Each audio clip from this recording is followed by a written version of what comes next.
पण विहिरीतून पाणी ओढलेलं आहे, तर त्याच्यामुळे विहिरीचा आईला आमच्या कृष्णा नदीवर नाही गेले पाण्याला, पण विहीर होती आमच्याकडे, त्यामुळे विहिरीतून पाणी कसं काढायचं हे चांगलंच माहिती. त्याच्या आधी ज्या मी केल्या होत्या त्या आईच्या भूमिका, तर त्या वेगवेगळ्या होत्या. म्हणजे जरी ती आई असेल हिरोईनची, तरी सुद्धा प्रत्येक भूमिकेमध्ये वैविध्य होतं.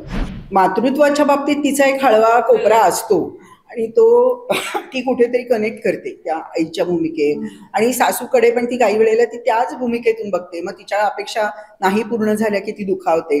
त्यामुळे आई असो सासू असो, ह्या दोन्ही एखाद्या सुनेसाठी किंवा एखाद्या मुलीसाठी या दोन्ही तितक्याच जवळच्या आईचीच ही दोन रूप आहेत, मी असं म्हणते. मंडळी नमस्कार, मी प्रेरणा. तुम्ही बघताय सकाळ. आज खूप खास निमित्त आहे, कारण एका मालिकेचा लॉन्च सोहळा पण इतका उत्तम पद्धतीने आणि वेगळ्या पद्धतीने होत आहे.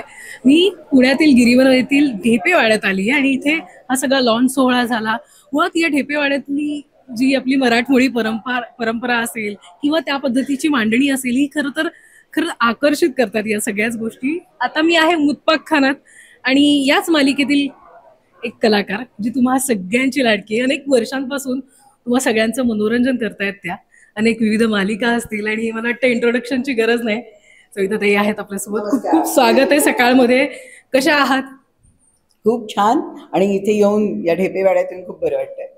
आणि मग मी थेट तुम्हाला याच खोलीत घेऊन आली, कारण मला वाटतं ही खोली आणि तुमची मालिका घट्ट आहे, जवळच आहे. त्यामुळे पण इथे येऊन आम्हालाही खूप सुंदर वाटले आहे. खूप छान पद्धतीने आपली मराठमोळी परंपरा असेल, त्या सगळ्या गोष्टी, म्हणजे इथे ज्या विस्मरणात गेलेल्या गोष्टी आहेत त्या सुद्धा इतक्या छान. म्हणजे याचे पाटावरवंट्याचे वेगवेगळे प्रकार आहेत. उखळ आहे, उखळ हल्ली पाहायला मिळत नाही. त्याच्यानंतर जातं आहे, आणि ही सगळी सूप आहेत वेगवेगळ्या प्रकारची. तर त्यामुळे मला खूप बरं वाटतंय की माझं लहानपण वाईला गेलं आणि वाड्यामध्ये गेलंय. त्यामुळे वाडा संस्कृती काय असते आणि किती मजा येते वाड्यात राहायला, हा मी अनुभव घेतलेला आहे. आणि आमच्याकडे पण असंच उखळ आणि असं होतं, तर त्यामुळे खूप आठवण झाली मला घराची. आमच्या पिढीला ते इतकं अनुभवता आलेलं नाही. मला वाटतं असे जे काही जतन करून ठेवलेले वाडे असतील किंवा अशा पद्धतीची मांडणी असेल तेव्हा ते आम्हाला बघायला मिळतं. निमित्त इतकं छान आहे तुमची नवी मालिका, आणि पुन्हा एकदा तुमचे प्रेक्षक इतक्या वर्षांपासून तुम्हाला वैविध्यपूर्ण कामातून बघतायत. या मालिकेचं वेगळेपण काय असणार आहे आणि तुम्ही काय सरप्राईज करताय या मालिकेत?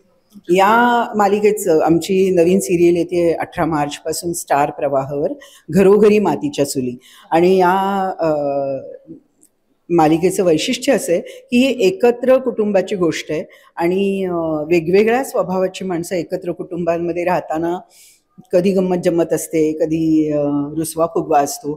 तर सगळ्यांना सांभाळून घेत कसं ही मालिका पुढे जाईल, कथानक पुढे जाईल. त्याच्यामध्ये नाट्य आहे, गंमत आहे, विनोद आहे, आणि काही हृदयस्पर्शी प्रसंग पण आहे. तर त्यामुळे मला असं वाटतं प्रेक्षकांना तुम्हाला नक्की आवडेल.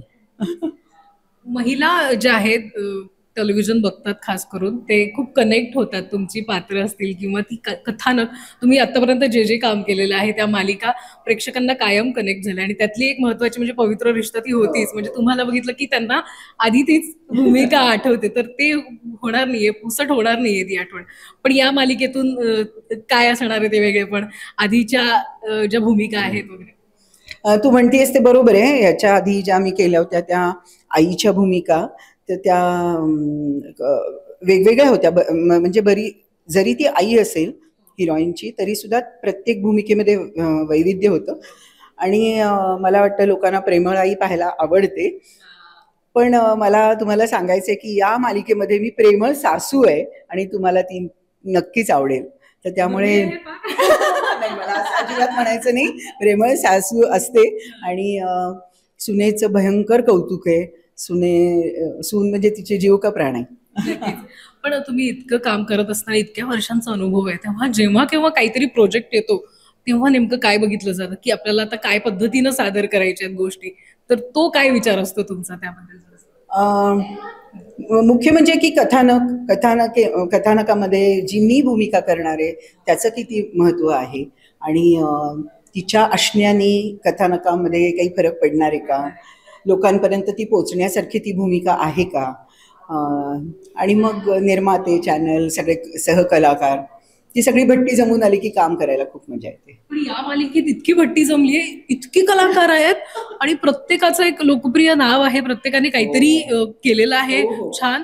आणि असे म्हणतो ना, एक एक हिरे चुन केला आपण म्हणतो ना, ते तसं झालेलं आहे. आणि इतकी सगळी छान टीम जोडली आहे मालिकेच्या निमित्तानं. आणि मजा अशी आहे ना की इतके वेगवेगळ्या मालिकांमधून, नाटकांमधून, आता नयनताईंसारख्या आर्टिस्ट इतक्या सिनियर, तर इतक्या सगळ्या वेगवेगळे लोक आज आम्ही बरेच वर्ष एकत्र म्हणजे या इंडस्ट्रीमध्ये काम करतोय, पण एकत्र काम करायचा योग या मालिकेमुळे आला. तर त्यामुळे पुन्हा खूप मजा येते सेटवर. प्रत्येकाच्या वेगळ्या आठवणी आहेत, वेगळे किस्से आहेत आणि आम्ही एकमेकांबरोबर शेअर करतो सेटवर ते आणि एकमेकांना सांभाळून घेतो किंवा सजेस्ट पण करतो. आम्हाला एकमेकांचा सल्ला खूप मोलाचा वाटतो. पण मालिकांमध्ये आता इतक्या वाहिन्या आलेल्या आहेत, प्रत्येक वाहिनीवर विविध कलाकार, विविध विषयांवर आधारित मालिका किंवा कार्यक्रम आहेत. या सगळ्या गर्दीमध्ये एखादी नवीन मालिका आणणं खरं खूप मोठा टास्क असतो, चॅलेंज असतं, ते खूप कठीण असतं, ते सातत्य टिकवणंही. या सगळ्याकडे कसं बघतं, कारण तुम्ही इतक्या वर्षापासून करताय, तो बदल तुम्ही अनेक वर्ष बघताय ना. नाही, खरं आहे. मी तुला सांगू का, प्रत्येक वेळेला जसं नाटक असो, सिनेमा असो, एखाद्या कलाकारासाठी, एखाद्या मालिकेसाठी नवीन भूमिका करणं म्हणजे थोडं धडधडतच असतं, प्रेक्षकांनी जोपर्यंत त्यांना पसंतीची पावती देत नाही तोपर्यंत. पण आम्हाला इथे विश्वास आहे की स्टार प्रवाहासारखं चॅनल आहे, सगळे सतीश राजवाडे आणि संपूर्ण त्याची टीम, सगळ्या बारीक गोष्टींकडे त्यांचं लक्ष असतं आणि सोहम प्रोडक्शन सारखं खंबीर प्रोडक्शन हाऊस आहे. तर त्याच्यामुळे आम्हाला ही खात्री आहे की बाबा जे काय होईल ते चांगलंच होणार आहे. आणि त्याच्याकडे कारण काय आहे, तू म्हणतेस तसं सिरियल करणं आणि ती सगळ्या स्पर्धेमध्ये टिकवून ठेवणं खरोखर खूप मोठा टास्क आहे.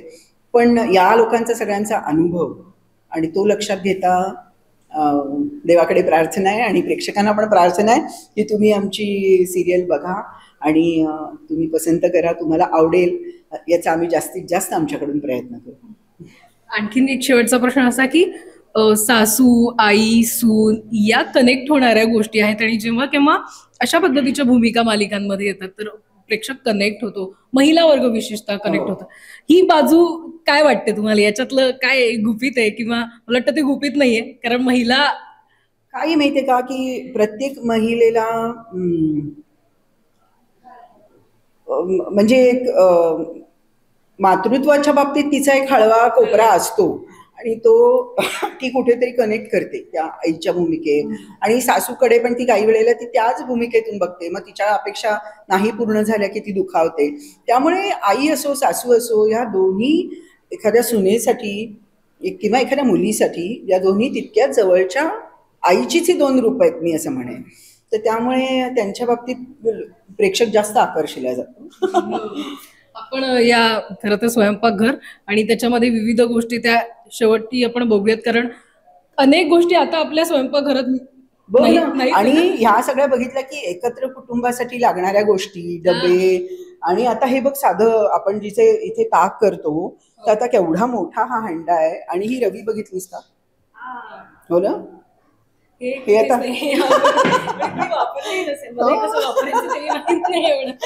त्यामुळे. आणि पूर्वीची ही सगळी जी उपकरणं आहेत ना, यांनी व्यायाम बायकांचा इतका छान व्हायचा की त्यांना वेगळं व्यायाम शाळेत वगैरे काही जावंच लागेल.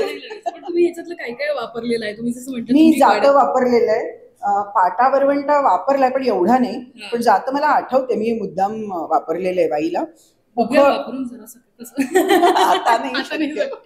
बरं, इथे पण काही किसणी तर आपण वापरतो, आणखीन बऱ्याच गोष्टी आहेत, फिरकीचा तांब्या वगैरे आहे, तांब्या आहे, कळशी आहे. आता कळशी म्हणजे पाण्याला मी कधी नदीवर नाही गेले पण विहिरीतून पाणी ओढलेलं आहे, तर त्याच्यामुळे विहिरीचा बाईला आमच्या कृष्णा नदीवर नाही गेले पाण्याला, पण विहीर होती आमच्याकडे, त्यामुळे विहिरीतून पाणी कसं काढायचं हे चांगलंच माहिती आहे.